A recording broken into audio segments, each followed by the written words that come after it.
సంగారెడ్డి జిల్లా పటాన్చేరు మండలం గింద్రేశం శివార్లలో విద్యుదాఘాతానికి గురై 7 గేదెలు దుర్మరణం పాలయ్యాయి. స్థానిక రైతు కొమరయ్యకు చెందినవిగా గుర్తించారు. వర్షాకాలం మొదలైనప్పటి నుంచి స్తంభాలు కొద్దిగా వంగడం, విద్యుత్ వైర్లు కిందికి వేలాడుతూ ఉన్నాయి. అధికారులకు పలుమార్లు చెప్పినా వినిపించుకోలేదని రైతు బర్రె కాపరులు కొమరయ్య అన్నారు. గేదెలు కాస్త దూరంలో గడ్డి మేస్తా ఉంటే మేము ఒడ్డున కూర్చున్నామని, మేము చూడకుండా వెళ్లుంటే మేము కూడా చనిపోయే వాళ్ళమని, ఒక్కొక్క గేదె సుమారుగా 50 నుంచి 60 వేలు ఉంటుందని, ఎక్కువగా పాలిచ్చే మేలు రకం గేదెలని రైతు వాపోయారు. నా జీవనాధారం ఇదే అని నాకు నష్టపరిహారం ఇప్పించవలసిందిగా కుటుంబ సభ్యులు వేడుకుంటున్నారు.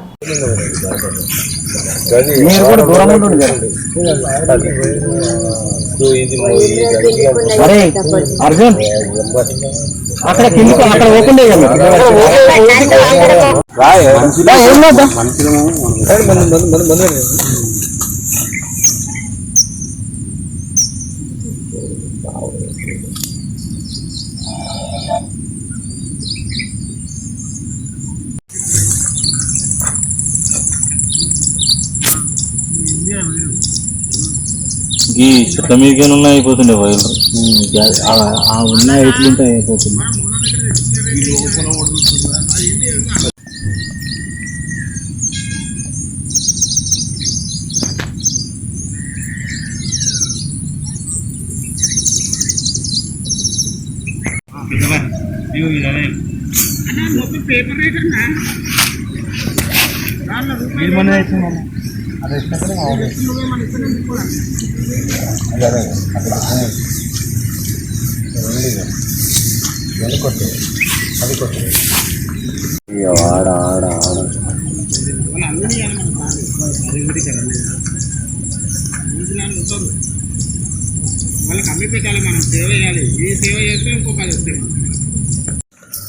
ఇది ఇంద్రేశం గ్రామం పటాన్చేరు మండలికి వస్తుంది.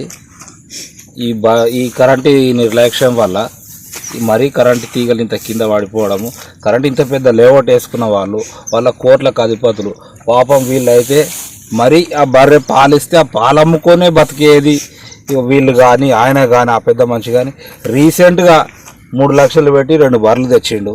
అనవసరంగా ఇవి చనిపోయినవి అయితే ఇదే, ఈ బర్రె ఆ బర్రె అది. వీళ్ళ పరిస్థితి ఏంది కొద్దిగా మరి అదే. వీళ్ళు ఏంటంటే ఇది ఉండేదే వర్షాకాలము, ఈ గడ్డిలో వాళ్ళు మేపుకోవాలని వాళ్ళు ఇక్కడ తీసుకొచ్చారు. పోనీ అక్కడ వాళ్ళు ఏదో దూరం కూర్చొని ఇంకా మర్చిపోయి వాళ్ళే వస్తే అందరము చనిపోయాక ఇంద్రేశానికి మొత్తం చంపేస్తారా? మరి ఈ లేఅవుట్ వాళ్ళు మరి కొద్దిగానన్నా వీళ్ళని చూడాలి మా వాళ్ళను. మరీ వీళ్ళైతే గరీబ్ అంటే గరీబీగా వీళ్ళని ఇళ్ళ కాడికి వచ్చి చూడండి మీరే. ఇళ్ళ కాడికి వచ్చి చూస్తే మరి పిల్లలు అయితే మరి ఈ బలపాలే తాగేటోళ్ళు. ఇగో ఈయన ఈ పాలతోనే బతుకుతున్నది. ఈ బళ్ళు చచ్చిపోయినాయి. ఆ పిల్లల పరిస్థితి ఏంది? ఈ ముసలైన పరిస్థితి ఏంది? ఆమె ఇందాక ఏడ్చింది, ఆమె పరిస్థితి ఏంది? వీళ్ళు బతికేదే, వీళ్ళ ఉపాధి ఇదే. కొద్దిగా చూడండి. ప్రభుత్వం వాళ్ళకి కూడా ధన్యవాదాలు చేస్తున్నాము.